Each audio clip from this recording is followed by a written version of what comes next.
Welcome back, everybody. Oh, what a sight that is. Where is that, Arash? Is that Malibu? Probably. God, not Manhattan good. Beach, but that's beautiful as well. Yeah, that's pretty nice. Arash Markazi from the LA Times. So kind to sit in with us and join us now. He is, what do you prefer, Mr. USC, Mr. LA, Mr. South Bay? Mr. LA. I'm going to stay as far away from USC right now as I can. Los Angeles. I like Los Angeles. All of Southern California, but particularly Los Angeles. And I love our hometown of Manhattan Beach, as you know. So. I'm going to ask you this, since you brought up USC and you sounded like you wanted to stay far away from it. So immediately that'll be my first question. Yeah. Lane Kiffin on the Dan Patrick Show last week, and they were talking about how you guys had Ed Orgeron in the building. Yeah. And apparently, according to Lane, there are some people that didn't really like his voice and didn't really think that he'd be a good fit there. I mean, that was the thing that attracted me to Coach O. Of course. His voice. Unique. His voice. I mean, just such an amazing human being, an amazing recruiter. I mean, when I look at what's happening to USC, the number one thing that I look at is where they are in recruiting. They're not even in the top 60 in recruiting. None of the top 30 players in the state of California have committed to USC. That would never happen under Coach O. So I don't know where they would have been if he would have stayed, whether they'd be in the playoff or not. I can promise you that they would not be like outside of the top 50 in recruiting. That is a joke. That's ridiculous. You were not surprised by the backlash when Clay Helton I was shocked when he came back. I mean, you got a new president, new AD. You bring in a new coach. So you get over 20,000 empty seats at the Coliseum.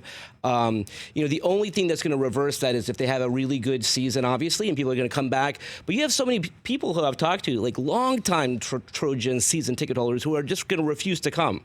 They're just so upset. It's not that they had a bad season, Dan. It was just that the culmination of the last 2 years, like they're just not in contention. Right. So, I mean, I am really shocked that he's coming back. Again, he's a good guy. I think he's a good coach. He's not a championship coach. No, I get it. I get it. And the thing about the Pac-12 is they are so much more relevant when USC is good. And from a national perspective, it's not just the SEC. It's not the one or two Big 12 teams and the Big 10. The Pac-12, when USC's playing well, when Oregon's playing well, when you have two teams that can be in the mix there. Utah obviously had a good year this year. One of the reasons, Arash, that I wanted to have you in today was to talk about this phenomenon that is Bronny James, who was all over SportsCenter and all the highlight shows this weekend. LeBron James' son is a freshman at a high school here in the LA area called Sierra Canyon. And St. Vincent St. Mary's, which was LeBron's high school in Ohio, played Sierra Canyon in a game. And Bronny, who is a freshman, comes off the bench for the team, ended up basically winning the game, had the game-winning shot for Sierra Canyon. He plays with Dwayne Wade's son on this team. And you were there at Media Day. And which, by the way, sounds crazy that the Sierra Canyon High School had Media Day. They did have a Media Day. We have college media days. We have pro media days. And I think even the biggest high schools, even the big powerhouse football schools around here, like the Modern Days and such, do they have media days? No, this is something unique, although this is not their first rodeo. Last year, they won the state championship with Scottie Pippen's son and Kenyon Martin's son. So now they got Dwayne Wade's son and LeBron James' son, and they had a media day. And by the way, Dan, when you talk about their two sons, they have a combined over 3 million social media followers. So a lot of young kids want to watch them. And I've said they are the third most popular team in this town right now. You got the Lakers, you got the Clippers, and you got Sierra Canyon High School. It's true. Look at this. You got this highlight. We're talking about it right now. It's incredible. Well, to your point, this is when I realized it was real. I have a friend who has a junior in high school in Manhattan Beach. She's a good athlete. She's a water polo player.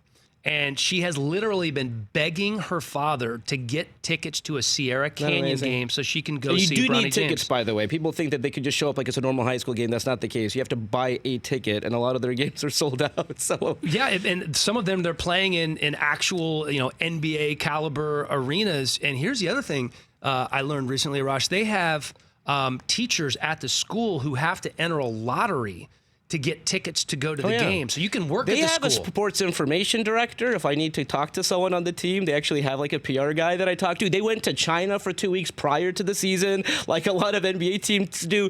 They're not just staying in the state of California, as you're seeing. I think they're traveling to 12 states this year. This is a traveling show. And yes, it is still a high school, though.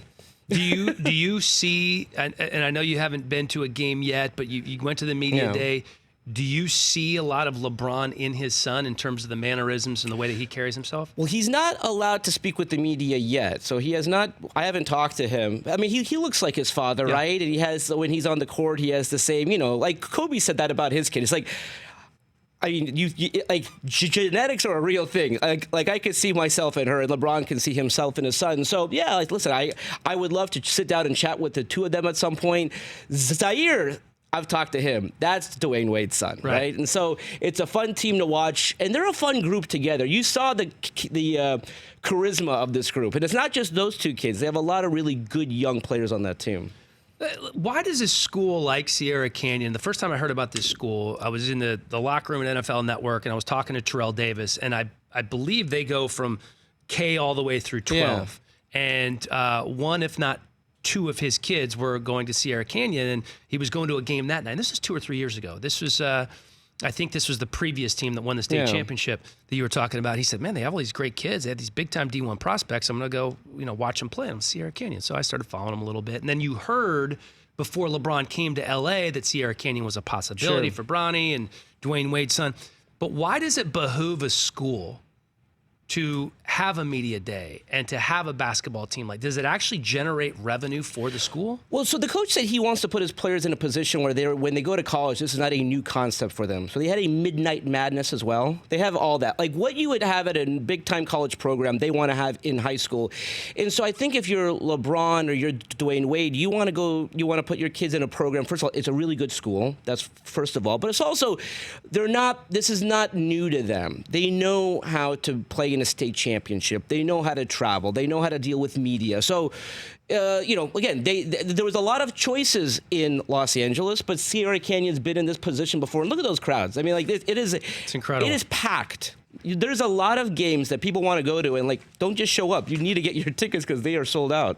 More people at a Sierra Canyon game or a Rams game? Oh, come on. The Rams don't have that issue. It's the Chargers issue. By the way, I'm kidding. It's not an issue. That place was packed, but it was all purple yesterday. Yeah, I'm very curious to see how this is going to play out with these two teams in the new stadium. It's a gorgeous new facility. I'm sure you've toured the place. Yeah, I have a hard hat now. I usually went once a month, and they gave me a hard hat. They actually gave me a hard hat, so I don't have to borrow one once a month. The timing, Dan, couldn't have been worse. I mean, if they had what the season they had last year, this year, that would have been so much better for them, because then they could have seamlessly transitioned into the new $5 billion SoFi Stadium.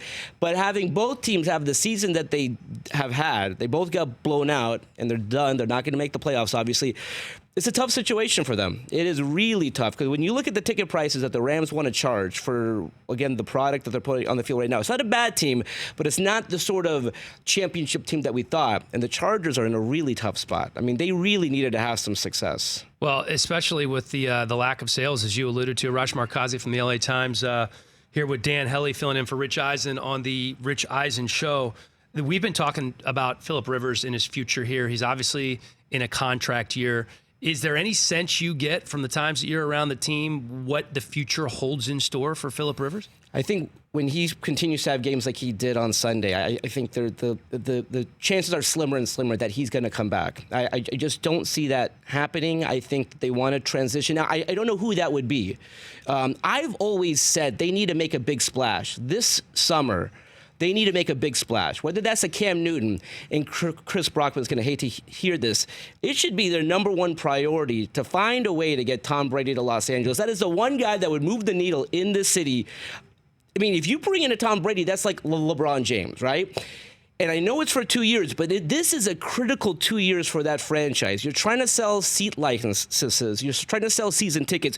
You cannot have 25,000 people in a 70,000-seat stadium, and that would not happen if they get Tom. So, again, we'll see what happens, but they need to make a big splash this summer. Is it more important for them to get a big name and make a big splash than it is for them to set themselves up for long-term success? So here's the thing. They go 12-4 last year. And I guess the problem was that the Rams went 13-3. And no one cared. They didn't move the needle. So they do need to make a big splash. It's like Wayne Gretzky with the Kings.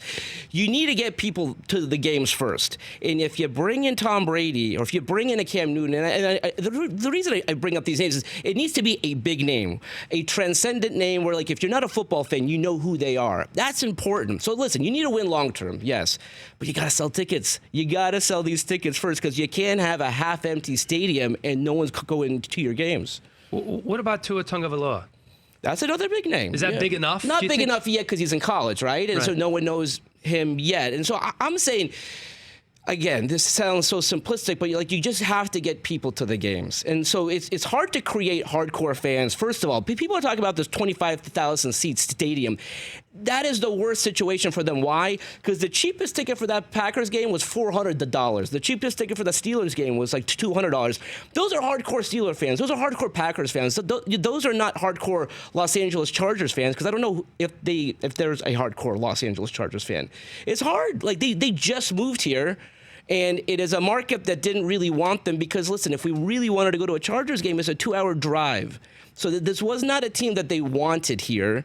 Now, they can still succeed here, but you have to find a way to move the needle first. No one's talking about them right now. So this is a football team that's not going to the playoffs. They have the 9th pick in the draft. Yeah. Potentially that puts them in a position to draft a quarterback like Tua, who could be a transcendent quarterback. A Cam Newton would be an interesting thing to me, although what's going on there, and we just hear that Will Grier going to be the starting quarterback for the Panthers in place of Kyle Allen. Will Grier, I believe a 3rd-round draft pick out of West Virginia, going to get his first start of his NFL career. But what this tells me is that the Panthers clearly don't have the next guy. Yeah. So they would, if they were going to unload Cam, who's still under contract, and actually it's a pretty reasonable contract for a star caliber quarterback in the NFL, around $19 million a year, they would have to trade. And then that, in essence, makes me think, so would Cam Newton be worth the 9th overall pick in the draft? No. And not a top 10 pick. Not a top 10 pick, but maybe that 2nd pick, which is almost like a 1st-round pick when you look at how high that pick would be.